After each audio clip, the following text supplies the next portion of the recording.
Good morning, everyone.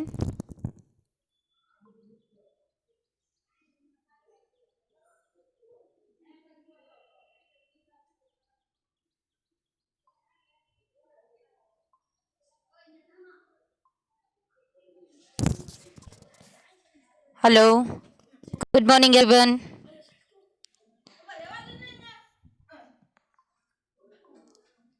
Here I'm sharing your textbook so that you all can see it.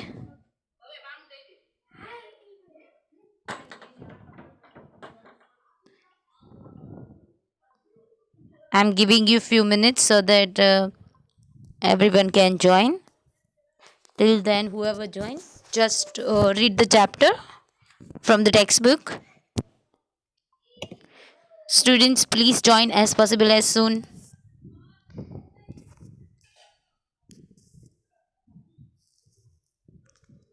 so that I can start.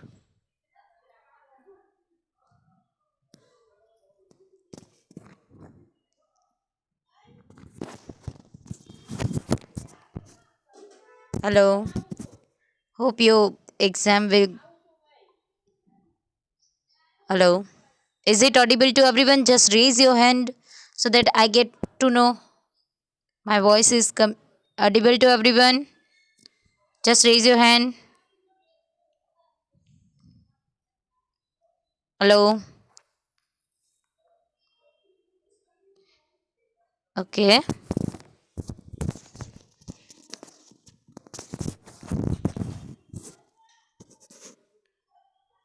Student, please join fast as possible as soon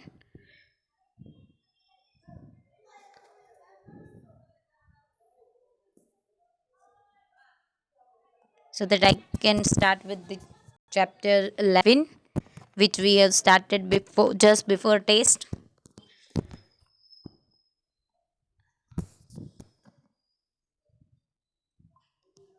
Till 5 minutes, I will wait for the students so that everyone can join. Then we will start with our chapter. Firstly, I'm going to revise you because I think it's too much time passed. So I will just remind you the chapters and then I will go with the further explanation. Hope my voice is audible to everyone. Is it? Just raise your hand. Only one student. What about other students?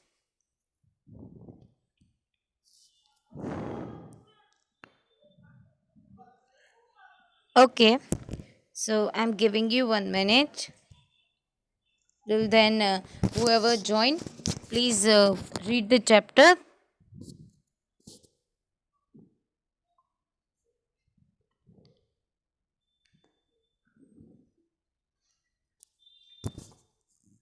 Okay, let's start with our constitution.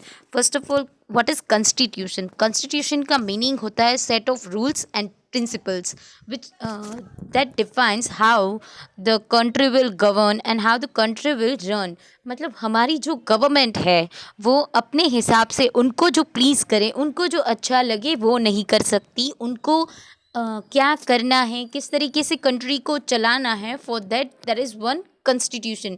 एक set होता है, एक पूरा group of set, मतलब एक पूरा set होता है जिसमें रूल्स प्रिंसिपल्स ये सब लिखे गए होते हैं कि जिसके अकॉर्डिंग उसे ये वर्क करना होता है कि जो हमारी गवर्नमेंट है उसको हमारी कॉन्स्टिट्यूशन हमारी कंट्री को कैसे रन करना है वो सब उसमें मेंशन किया गया हुआ होता है.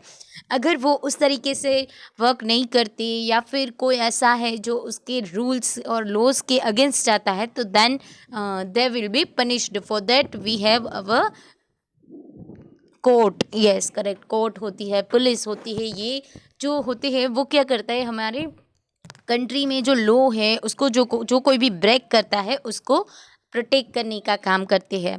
सो राइटिंग ऑफ आवर कॉन्स्टिट्यूशन उससे स्टार्ट करते हैं। हमारा कॉन्स्टिट्यूशन है, जैसे ही हमें इंडिपेंडेंस मतलब हम जैसे इंडिपेंडेंस हुए 15 अगस्त 1947 को, उसके बाद हमारी कंट्री को एक गवर्नमेंट की ज़रूरत थी। तो एक गवर्नमेंट फॉर्म हुई और उस गवर्नमेंट के लिए एक कॉन्स्टिट्यूशन रिक्वायर्ड था, क्योंकि वो गवर्नमेंट अपने हिसाब से खुद को प्लीज़ करे वैसे अगर रूल करने लगी तो हमारे इंडिपेंडेंसी का कोई मतलब नहीं था। फॉर दैट कॉन्स्टिट्यूशन बनाना काफ़ी ज़रूरी था। इसलिए हमारी जो इंडिपेंडेंस के बाद हमारी जो गवर्नमेंट थी, उन्होंने एक बॉडी बनाई जिसको कॉन्स्टिट्यूएंट असेंबली कहते हैं, जहाँ पे पीपल को इलेक्ट किया गया और उन्हें एक टास्क दिया गया कॉन्स्टिट्यूशन को डिस्कस करने का और उन्हें बनाने का। और कॉन्स्टिट्यूशन असेंबली जो है, उन्होंने एक कमिटी, एक ग्रुप बनाया जो इसके ऊपर कॉन्स्टिट्यूशन को प्रिपेयर करेगा। उस कमेटी को हेड करते थे डॉक्टर भीमराव अंबेडकर, जिनका पिक्चर आप यहाँ पे देख सकते हो।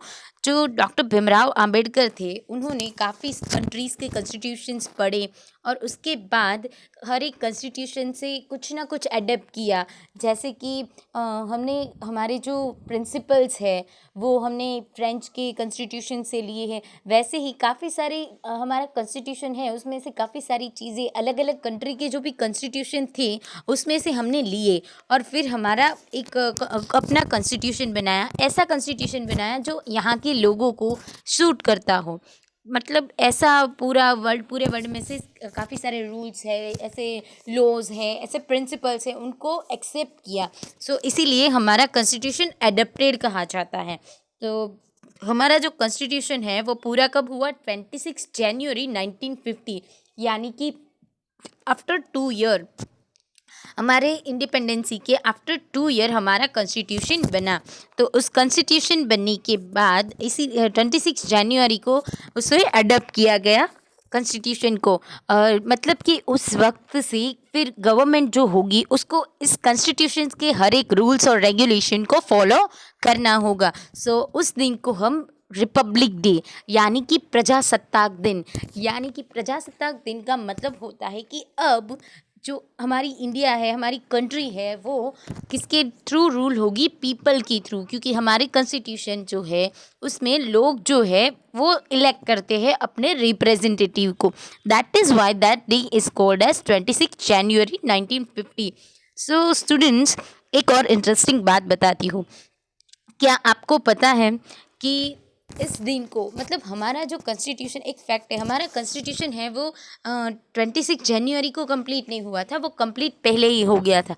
पर उसको एडप्ट करने के लिए उस पर्टिकुलर 26 जनवरी ही क्यों सिलेक्ट की गई, उसके पीछे भी एक इंटरेस्टिंग स्टोरी है। सो वो स्टोरी मैं आपको शायद लास्ट लेक्चर में बताना भूल गई थी। सो आज बताती हूँ। उसके पीछे ये स्टोरी है कि क्या हुआ था कि हमारी इंडिपेंडेंसी से पहले जब हमारी आज़ादी के लिए लोग लड़ रहे थे, तब जो रावी है पाकिस्तान, अभी रावी, यहाँ पे भी रावी रिवर है, वो पाकिस्तान का लाहौर जो है, तब तो इंडिया में ही था। तो लाहौर के पास नेशनल कांग्रेस जो है इंडिया की, उसकी मीटिंग बनाई गई थी। उसकी जो मीटिंग बुलाई गई थी, तो उस मीटिंग में क्या हुआ, वो हमारी जो नेहरू जी है, उन्होंने इंडिया को ऐसा मतलब एक अनाउंसमेंट कर दी कि 26 जनवरी, वो जो मीटिंग थी उस दिन 26 जनवरी थी, और उन्होंने ऐसा कहा कि अब से इंडिया आज़ाद है। उन्होंने एक अनाउंसमेंट कर दी थी, वो थी 26 जनवरी, यानी कि वो चाहते थे कि इंडिया आज़ाद 26 जनवरी को हो। पर हुआ यूँ कि कुछ हमें आज़ादी मिल रही थी, वो अंग्रेज़ मान गए थे, तो हम लेट नहीं करना चाहते थे, तो फिर डे सिलेक्ट किया गया 15 अगस्त। और इसीलिए 26 जनवरी जो उस दिन अनाउंस की गई थी रावी रिवर पे जो मीटिंग में 26 जनवरी वाला डे अनाउंस किया गया था, उसकी मेमोरी के लिए, उसको मेमोरेबल बनाने के लिए फिर हमारा जो कॉन्स्टिट्यूशन है वो 26 जनवरी को अडॉप्ट किया गया, ताकि उस दिन का भी इम्पोर्टेंस उतना ही बना रहे। सो ये 26 जनवरी की पीछे की स्टोरी थी। और अब देखते हैं कुछ चीज़ें जो कॉन्स्टिट्यूशन के बारे में इम्पॉर्टेंट है। हमारा जो कॉन्स्टिट्यूशन है पूरे वर्ल्ड में लॉन्गेस्ट रिटन कॉन्स्टिट्यूशन है, मतलब राइटिंग पार्ट में हो ऐसा लॉन्गेस्ट रिटन कॉन्स्टिट्यूशन अगर पूरे वर्ल्ड में है तो वो कौन सा है, इंडिया का। और ये भी काफ़ी इंटरेस्टिंग बात है कि हर एक कंट्री का कॉन्स्टिट्यूशन रिटन नहीं होता। जैसे कि यूनाइटेड किंगडम जो है उसका कॉन्स्टिट्यूशन रिटन पार्ट में नहीं है। अब देखते हैं डेमोक्रेटिक रिपब्लिक। इंडिया जो है वो डेमोक्रेटिक रिपब्लिक है। और रिपब्लिक में क्या होता है, जो हेड ऑफ द कंट्री होता है वो प्रेसिडेंट होता है, नॉट क्वीन और क्वीन। क्वीन और king head of the country कब होते हैं, जब मोनार्ची हो। जहाँ पे भी head of the country queen और किंग होते हैं तो दैट इज कॉल्ड मोनार्ची, जो कहाँ है, ब्रिटेन में। करेक्ट। ब्रिटेन जो है वहाँ की क्वीन है, वो हेड ऑफ द कंट्री है, जबकि यहाँ पे है ना democracy, head of the country कौन है, प्रेसिडेंट। और प्रेसिडेंट जो है उसको कौन इलेक्ट करता है हमारे कंट्री में, हमारे इलेक्ट किए गए, हम जिस मेंबर को इलेक्ट करते हैं, जो मेंबर ऑफ पार्लियामेंट बनते हैं, वो सब इलेक्शन के थ्रू हमारे प्रेसिडेंट को इलेक्ट करते हैं। हमारे प्रेसिडेंट सिलेक्टिव नहीं है, इलेक्टिव है। इलेक्टिव यानी कि इलेक्शन के थ्रू जब आप वोट देते हो, इसके थ्रू जिसको भी मतलब वो पोजीशन मिलती है उसे कहते हैं इलेक्ट करना। तो जो भी सबसे ज़्यादा एमपीज, मतलब सबसे ज़्यादा मेंबर ऑफ पार्लियामेंट जिस पार्टी के ज़्यादा होते हैं, मेजोरिटी होते हैं, मेजोरिटी यानी कि मोर देन हाफ, 50% से ज़्यादा जिसके मेंबर ऑफ पार्लियामेंट्स होते हैं वो गवर्नमेंट बनाती है। और जो गवर्नमेंट बनाते हैं एमपीज, उनमें से कोई एक, जो वो सब मिलके उनमें से किसी एक को सिलेक्ट करके हमारा प्राइम मिनिस्टर बनाते हैं। सो आज हमारे प्राइम मिनिस्टर है नरेंद्र मोदी और हमारे प्रेसिडेंट है रामनाथ कोविंद। सो हमारी कंट्री कैसी है, डेमोक्रेटिक रिपब्लिक, क्योंकि हमारी कंट्री के हेड कौन है, प्रेसिडेंट। ओके। इंडिया जो है वो बहुत सारे, अब अगर बताए तो 28 स्टेट एंड 9 यूनियन टेरिटरीज। पहले हाँ आपकी बुक में मेंशन होगा कि 29 states and 7 union territories, but right now Jammu and Kashmir जो है उसके 2 पार्ट कर दिए गए और दोनों को यूनियन टेरिटरी बना दिया गया। यानी कि पहले जो 29 स्टेट में एक जम्मू कश्मीर था वो अब स्टेट ना रह के यूनियन टेरिटरी बन गया है। यानी कि 2 union territory, one is Jammu and the second one is Ladakh. So 2 union territory बढ़ गई है, यानी कि 9 यूनियन टेरिटरी और 28 स्टेट्स का यूनियन है, जहाँ पे 2 गवर्नमेंट है, one is state government and the second one is union government. State government जो है उसका मतलब दोनों के अपने अपने काम होते हैं, क्योंकि यूनियन गवर्नमेंट अकेली सेंट्रल गवर्नमेंट हर जगह तो नहीं पहुंच सकती। सो सेंट्रल गवर्नमेंट जो है वो क्या काम करती है, तो जैसे कि डिफेंस है। डिफेंस यानी कि अभी की कंडीशन है, मैंने आपको लास्ट लेक्चर में भी बताया था कि अभी की कंडीशन है, कई बार वॉर कंडीशन हो जाती है। सो डिफेंस यानी कि खुद का बचाव करना। तो कई बार जो ऐसे बॉर्डर पे अटैक वगैरह होते हैं, तो ये सारी जो आर्मी है हमारी, जिसके कितने पार्ट हैं, आप आर्म फोर्सेस आगे देखेंगे 5th स्टैंडर्ड में ही, जिसमें आप देखेंगे कि हमारे 4 आर्म फोर्सेस हैं, army, navy, Indian air force and coast guard. तो इन चारों के बारे में जो भी काम होगा, जो भी चीज़ होगी, जो भी डिसीजन होगी, तो वो किसका होगा, सेंट्रल गवर्नमेंट का। दूसरा, दूसरी कंट्रीज़ के साथ जो ट्रेडिंग रिलेशन है, जो भी वो उसके बारे में कौन करेगा डिसाइड, उसके बारे में। करेक्ट।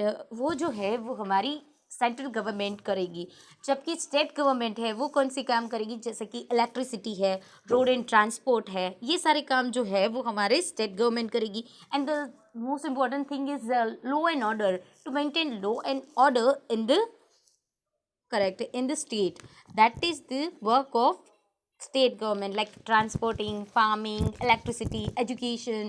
ये जो सारी चीज़ें हैं वो कौन करेगी, state government. And the union government will work about defence and relationship between other countries and like trading and railways, national highways, ये सारे काम जो है वो यूनियन गवर्नमेंट करेगी। So basically both government has different works.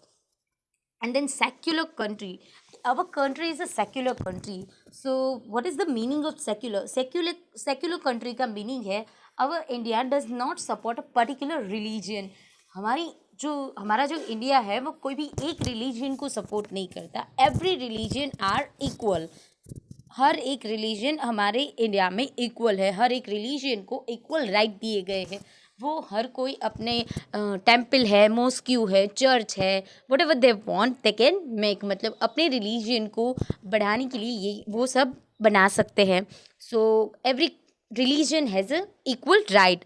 And the third one is liberty and equality. Liberty and equality are two main basic idea behind our constitution. हमारी constitution के पीछे के दो मेन अगर बेसिक आइडिया है तो वो है लिबर्टी एंड इक्वालिटी. लिबर्टी का मतलब होता है फ्रीडम. फ्रीडम यानी आज़ादी. हर एक इंसान को अपनी हमारी जो भी कॉन्स्टिट्यूशन है उसमें कुछ राइट्स दिए गए जिसमें हमें कुछ फ्रीडम दी गए, जैसे कि freedom to speak, freedom to live, freedom to travel. That is called freedom. यानी कि हम पूरे इंडिया में कहीं भी घूम सकते हैं, कहीं भी रह सकते हैं, कहीं भी जॉब कर सकते हैं, हमारा मन करे वो बोल सकते हैं, क्योंकि हमें वो आज़ादी दी गई है with the help of our constitution. अब अगर कई बार कैसा होता है कि जैसे मोनार्ची हो या फिर डिक्टेटरशिप करके आती है, तीन टाइप की ये जो हमारी कंट्री होती है. First one is dictatorship. Dictator ये आपके लिए एडिशनल है, मैं आपको छोटा सा इंट्रो दे देती हूँ. डिक्टेटरशिप का मीनिंग होता है किसी पर्टिकुलर एक ग्रुप हो या फिर किसी पर्टिकुलर एक इंसान के थ्रू जो फोर्सफुली रूल किया जाता है. मतलब उनके अगेंस्ट आप बोल नहीं सकते, वहाँ पे आपको फ्रीडम टू स्पीक नहीं होता. मतलब उनके अगेंस्ट अगर आप बोलोगे तो आपको कैद हो सकती है, आपको सज़ा हो सकती है, वो गवर्नमेंट आपको पनिश कर सकती है. That is called dictatorship. अगर डिक्टेटरशिप का बेस्ट एग्जाम्पल देखें तो वो है हिटलर. काफ़ी सारों ने हिटलर का नाम तो सुना ही होगा. एंड दैट इज़ जो हिटलर जो भी रूलिंग करता था जर्मनी पे, वो थी डिक्टेटरशिप. और सेकेंड वन इज़ मोनार्ची, जो मैंने आपको बोला किंग या क्वीन. जैसे हमारे इंडिया में पहले हुआ करता था कि कोई किंग या क्वीन होता है, वो पूरे जो भी किंगडम होता है उसके ऊपर रूल करता है और उसका जो एल्डर सन होता है वो उसके बाद राजा बनता है. That is called monarchy. And right now we are living in dictatorship. So basically freedom और इक्वालिटी यानी कि हर किसी को इक्वल राइट देना. जैसे मैंने अभी बताया कि India is a secular country. That means in India every religion हो या फिर मेल हो फीमेल हो, एवरी कास्ट हो, whoever you are, अगर मतलब आप इंडिया में रहते हो, that means you all have equal rights. That is called equality. मतलब सबको एक नज़र से देखा जाता है. फिर हमने देखा कि डायरेक्टिव प्रिंसिपल जो है वो मतलब कुछ भी क्रिएट करना, कुछ भी किसी के भी चीज़ के पीछे का बेसिक अगर मेन बिहाइंड आइडिया हो तो वो होता है प्रिंसिपल्स. यानी कि जैसे हम बोलते हैं कि आदर्श जिसे बोलते हैं कि कुछ रूल्स होते हैं हमारे पर्टिकुलर आदर्श होते हैं. जैसे कि कुछ लोगों के ऐसे आदर्श होते हैं कि हम एग्ज़ाम में चीटिंग नहीं करेंगे. That means that is their principle. वो उनका एक प्रिंसिपल हो गया कि वो एग्ज़ाम में चीटिंग नहीं करेंगे, वो उनके प्रिंसिपल्स के खिलाफ है. तो उनका जो मतलब अंदर से ही ऐसा करेंगे कि हम नहीं करेंगे चाहे कुछ भी हो जाए. मुझे ना आए तो नहीं लिखूंगी, कुछ भी हो मुझे ना आए तो नहीं करूँगी, बट चीटिंग बिल्कुल नहीं करूँगी. That is called principle. मतलब ये एक एग्जाम्पल मैंने दिया है, उसको पर्टिकुलर आप नहीं एग्जैक्टली मतलब ये एक एग्जाम्पल है. Okay, I think my voice is audible to everyone. Yes और नॉट? ओके. फिर ये था प्रिंसिपल्स. मतलब ऐसे होते हैं जैसे ही बिल्कुल इसी तरह के हमारे जो कॉन्स्टिट्यूशन है उसमें कुछ प्रिंसिपल्स है, उसके सर्टेन प्रिंसिपल्स है जिसके अकॉर्डिंग टू लॉज बनाए गए. जैसे कि लोगों का अच्छा करना या फिर पंचायत बनाना और फॉरेस्ट लाइफ जो भी होती है, जैसे कि उनको प्रोटेक्ट करना. यानी कि कुछ आपने कई बार सुना होगा कि जो भी मतलब ब्लैक बक है, ऐसे काफ़ी सारे एनिमल होते हैं जिसको हंट करना इट इज़ पनिशेबल. मतलब आपको पनिशमेंट हो सकती है फ्रॉम द गवर्नमेंट. आपको गवर्नमेंट उसके लिए सज़ा भी दे सकती है. तो ऐसे कुछ प्रिंसिपल्स भी दिए, मतलब वाइल्ड लाइफ को प्रोटेक्ट करना. फिर आप मतलब कहीं पे भी काम इल्लीगल काम करते हो तो उसके अगेंस्ट भी आपके ऊपर केस हो सकता है. तो जैसे कि बच्चे होते हैं तो 6 to 14 ईयर के जो भी बच्चे होते हैं उनके थ्रू काम करवाना, मतलब उनको ऐसा काम करवाना वो भी एक गुनाह है. तो गवर्नमेंट ने क्या किया है, ऐसे 6 से 14 एज के बच्चों के लिए फ्री एजुकेशन दिया है. ये क्या है, एक प्रिंसिपल है.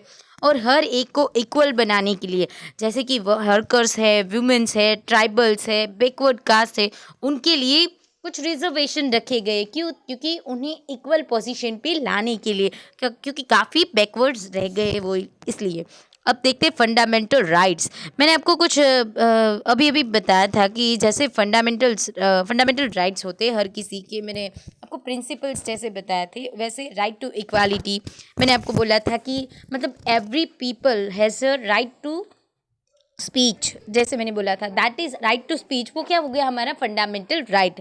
That is some of them we are seeing here. First one is right to equality, यानी कि all Indians have a equal right, whether they are Muslim और whether they are Hindus, whether they are man और women, that doesn't matter, every Indian has equal right, every Indian can do job wherever they want, उनको जहाँ भी चाहिए वहाँ पे वो job कर सकते हैं, no one can prevent them। So studying in any institution, buying property, entering in a public place and so on, मतलब आप ऐसी चीज़ों से किसी को रोक नहीं सकते। सो फिर वो किसी भी, मैंने आपको बोला ना, whether they are from different religion और डिफरेंट रिच और poor, that doesn't matter. So that is called right to equality। Now let's do the right to freedom। I told you that everyone has a right to wherever they want, they मतलब उनको travel करने का, कहीं पे भी वो travel कर सकते हैं, कहीं पे भी रह के मतलब अपना घर बसा सकते हैं। जैसे अगर आप बोले तो आप काफ़ी सारे ऐसे लोग हैं जो विलेज से यहाँ पे माइग्रेट हुए, माइग्रेशन जिसे बोलते हैं, आपको वो राइट है, no one can protect you, no one can prevent you. So अपने आप को कहीं पे भी एक्सप्रेस करना, that is also your right. और आपको जॉब करने से विदाउट पे कोई नहीं रोक सकता, that is called right to freedom. अब देखते हैं right to freedom of religion. Every one has a right to मतलब टू फॉलो देयर रिलीजन। अगर आप कि मन में जो हो उस रिलीजन को आप फॉलो कर सकते हो, no one can stop you, everyone can follow the teaching of their religion. People can build some worship places, I told you ना, जैसे कि टेम्पल है, मॉस्क्यू है, whatever they want they can make and spread their religion freely, और अपने religion को spread करने का भी उनका राइट है। Then cultural and educational rights. I just time before I tell you that every child has a right to education, our government give them, which are age of 6 to 14। So education का right everyone has right, correct। तो all groups of people have the right to keep their language and culture alive। सबको अपनी language है, अपना culture है, उसको alive करने का राइट है। वो अपनी स्पीकिंग है, मतलब काफ़ी ऐसी लैंग्वेज है जो जिसकी मतलब एंडेंजर कंडीशन में है। एंडेंजर कंडीशन दैट मीन्स कि काफ़ी ऐसी है जो मतलब ख़त्म होती जा रही है। आज उस लैंग्वेज को काफ़ी लोग यूज़ करना बंद करते जा रहे हैं। तो ऐसी लैंग्वेज, ऐसे कल्चर को प्रमोट करना भी एक उनको राइट दिया गया है। और काफ़ी ऐसी लैंग्वेज है जिसको माइनॉरिटी बोलते हैं। माइनॉरिटी जैसे मैंने मेजोरिटी बोला था, यानी कि मोर देन हाफ, मतलब 50% से ज़्यादा।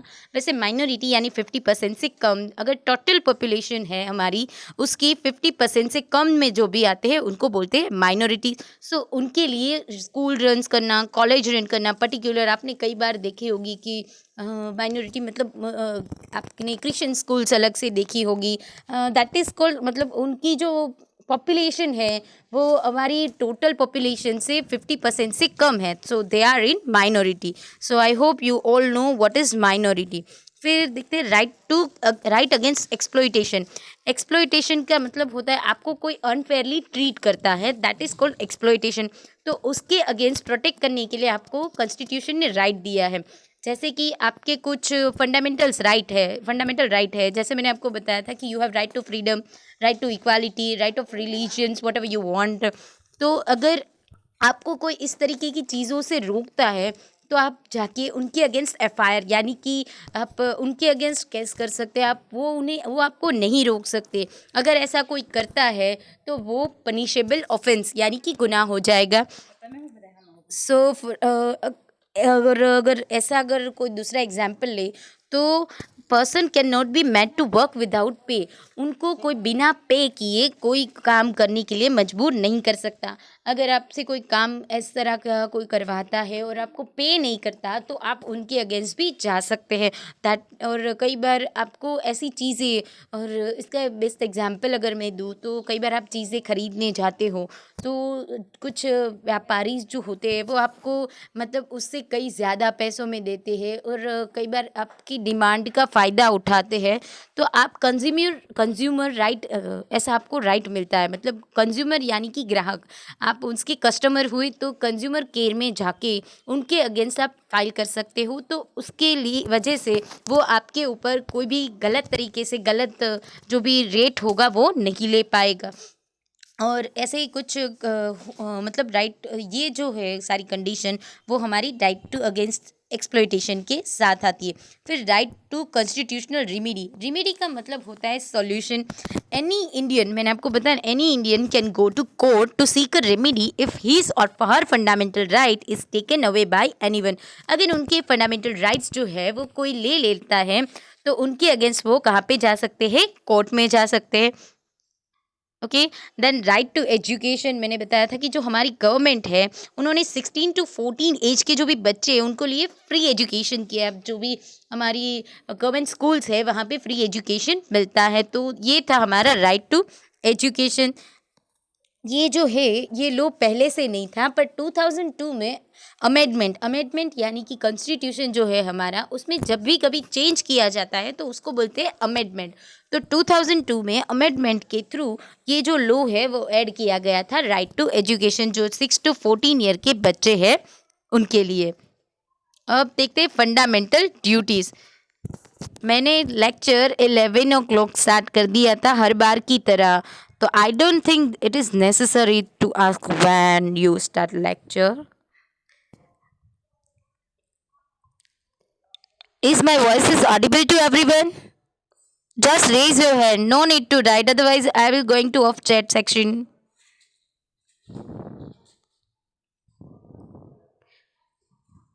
Okay, I think almost can hear me.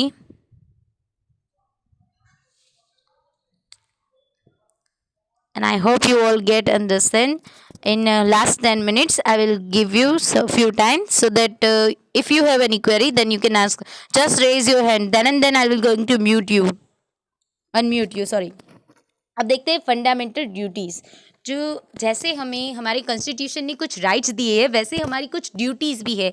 यानी कि अगर हमें राइट मिलता है तो ड्यूटी उसके साथ ही आती है। Like two sides of one coin जैसे होती है ना, two sides of one coin, head and tail, the just like that duties and rights both are come together. जो वो साथ ही आती है, मतलब अगर आपको कुछ राइट मिलते हैं तो आपकी कुछ ड्यूटीज़ भी उसके लिए होती है। So some duties also we have to follow. Some of them are to respect our constitution, national flag and national anthem. हमारे कॉन्स्टिट्यूशन, हमारे national flag and national anthem को रिस्पेक्ट करना। जैसे कि आपको कहीं पे भी हमारा नेशनल फ्लैग है वो नीचे गिरा हो, जैसे अभी 15 अगस्त आ रही है, तो काफ़ी सारे लोग कहीं से भी लेके आएंगे और लहराते रहेंगे, फिर 16 अगस्त को हर एक जगह पे कहीं पे ज़मीन पे गिरे मिलेंगे। So that is too bad thing. So you have to put it, उसको लो और अच्छी जगह पे रखो, या फिर उसको लो ही मत अगर आप उसको रिस्पेक्ट नहीं कर सकते। So this is thing and the most important thing is national anthem. हम लोग हर रोज़ मॉर्निंग में आपके after the prayer national anthem play करते थे, करेक्ट? तो मैंने कई सारे स्टूडेंट को नोटिस किया था, वो बस चले आते थे। So don't do that. अगर नेशनल एंथम चल रहा है तो आप जहाँ पे भी हो वहीं पे खड़े रह जाओ। टिल देन नेशनल एंथम ख़त्म नहीं होता। सिर्फ 56 सेकेंड्स का होता है हमारा नेशनल एंथम। आप उतनी देर भी स्टैंड नहीं रह सकते। सो दैट इज़ योर ड्यूटी। आप जहाँ पे भी हो वहाँ पे खड़े रह जाओ। 1 मिनट की देरी कहीं पे भी इतनी इम्पोर्टेंट, आप कोई बिजनेस नहीं करते हो कि इतनी देरी भी सहन नहीं कर सकते। So please stop over there and stand over standing condition. To believe in and work for the unity of our country. ऐसे वर्क में बिलीव करो जो हमारी कंट्री की यूनिटी को बनाए रखे, ना कि उसको तोड़े। सो ऐसी काफ़ी सारी चीज़ें करो, ऐसे वर्क करो जिससे हमारे कंट्री की यूनिटी बनी रहे। To defend the freedom of our country, हमारे कंट्री की फ्रीडम को डिफेंड करना। मतलब अगर आपको ऐसी कई बार भी ऐसी चीज़ें दिखे जिसमें हमारी कंट्री की फ्रीडम में मतलब कोई भी ऐसी कंडीशन आए, तो उसके लिए खड़े रहना भी हमारी ड्यूटी है। Next one is to treat other as equal and to respect their belief, हर किसी को इक्वल रिस्पेक्ट देना और हर किसी के बिलीफ को इक्वल राइट देना। जैसे कि हम कई बार ऐसे मानते हैं, इसको क्या समझ में आता है, that is too wrong. So every one has their own right on opinion, so just respect them. अगर आप उसे रिस्पेक्ट नहीं दे सकते तो देन जस्ट कीप क्वाइट।